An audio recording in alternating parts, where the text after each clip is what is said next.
Welcome to waves media. May 31వ తేదీన రాష్ట్ర ప్రభుత్వం చేపట్టిన పింఛన్ గురజాల నియోజకవర్గం ఎమ్మెల్యే ఎరపతినేని శ్రీనివాసరావు 22, 23 వార్డులో గల వృద్ధులు, వికలాంగులకు పింఛన్ పంపిణీ చేశారు.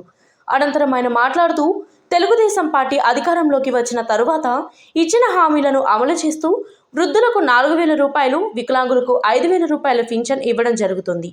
అందులో భాగంగా 1వ తారీఖు సెలవు అని ముందుగా పింఛన్ పంపిణీ చేస్తూ మేము అధికారంలోకి వచ్చిన తరువాత ఇచ్చిన హామీలని ఖచ్చితంగా అమలు చేస్తున్నాము అని ఆయన అన్నారు.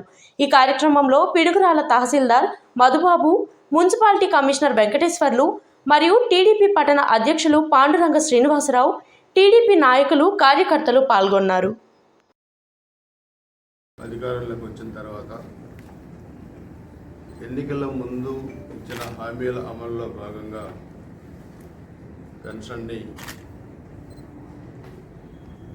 4,000 రూపాయలు చేయటం, అదేవిధంగా దివ్యాంగులకి 6,000 రూపాయలు, పూర్తిగా బెడ్ మీద నుండి అచేతనావస్థలో ఉన్న దివ్యాంగులకి 15,000 రూపాయలు ఈ ప్రభుత్వం ప్రతి నెల మొదటి 1వ తారీఖున ఇస్తూ ఉంది.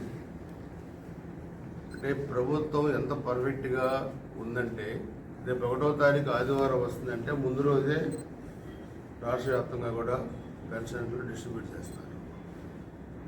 ఒకప్పుడు వైసీపీ ప్రభుత్వంలో పెన్షన్ల కోసం వెయిటింగ్లో ఉండాలి, జీతాలు 1వ తారీఖు వచ్చాయి కావు, ఎప్పుడో 20వ తారీఖు తర్వాత వచ్చాయి.